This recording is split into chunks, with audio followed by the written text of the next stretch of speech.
Let's take a look at using HTTPS to secure the traffic between a client and a service. So what I've got at the moment is a couple of websites and a Silverlight project. So let's just take a look at these for a second. I have this secure service project. This is in IIS. It's on my local machine. And what I've done is gone ahead and built a WCF service. If we take a look at it, it's called iSpies. And iSpies has a single operation called getSpies, which gets you a list of strings containing some spy names. If we go and have a look at the implementation of that, you'll see that all that getSpies does is it returns a list of strings with some famous spies. I've configured this to be available, so if you look at the web.config, let's just scroll right down. I've configured it to be available over the basic HTTP binding, which Silverlight supports. And then I've gone ahead and built a Silverlight application, that's this one here.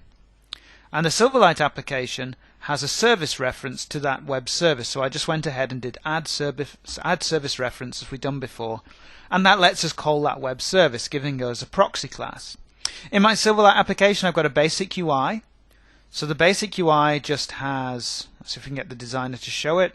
But the basic UI just has a list box and it has a button. And on the point where you click the button, we call this function called onGetSpies. Doesn't look like the designer is going to show up here, so let's go and look at the code.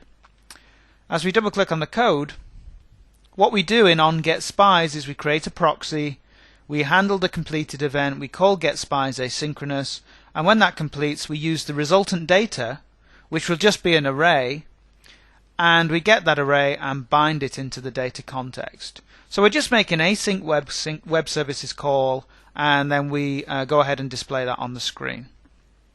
If we go back to our Solution Explorer for a second, because that's two projects we've looked at.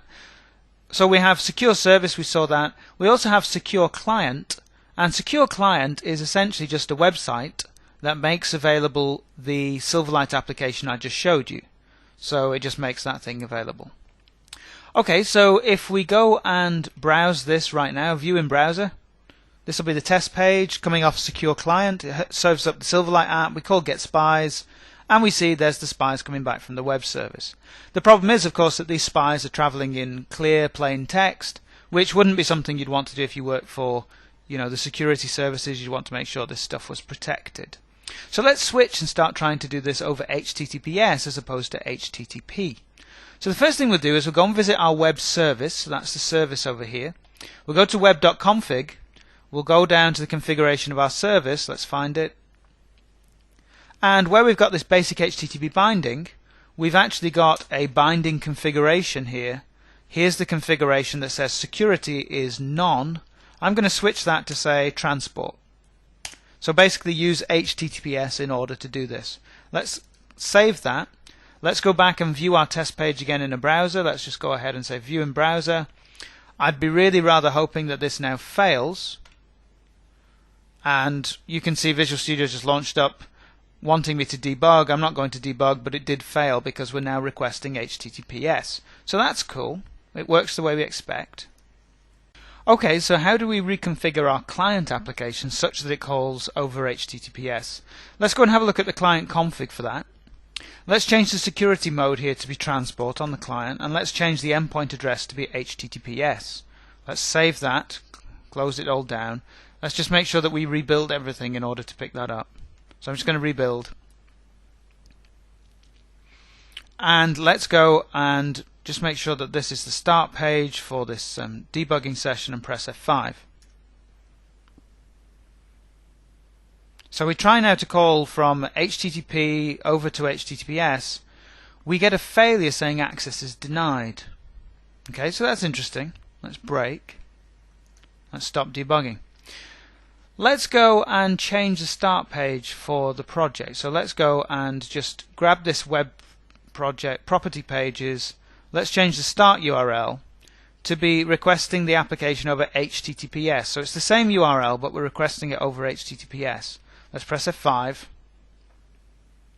So now we're already on HTTPS. So let's go and click on the button, and we're already on HTTPS. Let's do that. And it works. So when we launch the application from an HTTPS URL, calling across got us our list of data over HTTPS. But when we launched the application over HTTP and tried to call over HTTPS, then that didn't work. So essentially this thing of trying to move from HTTP to HTTPS isn't going to work. You have to serve the application over HTTPS in the first place. So what have we learned there? Well, what we learned was that we needed to reconfigure our client to use HTTPS and the transport security in WCF, but also that a client that was served from HTTP cannot then go make a call across HTTPS. So if you want to make a call from a client to an HTTPS based service, you need to serve the Silverlight application over HTTPS in the first place. One other thing to say here is that in my case, my web service and my Silverlight application are both being served from the same domain. So whilst they're in different virtual directories, they're actually being served from the same domain. If we were to try and do HTTPS cross-domain, that's something that you'll find won't work in Silverlight Beta 2. So if you're going from website 1, even over HTTPS to website 1, and then you're trying to do a cross-domain call to website 2 over HTTPS, and that second site has a cross-domain policy and all those things you'd expect for cross-domain calls, that won't work. At the moment in Beta 2, you need to not go cross-domain if you want to do HTTPS. So it's relatively simple once you've got that basic rule in mind that we can't make that transition from an application once it's been served off a particular protocol.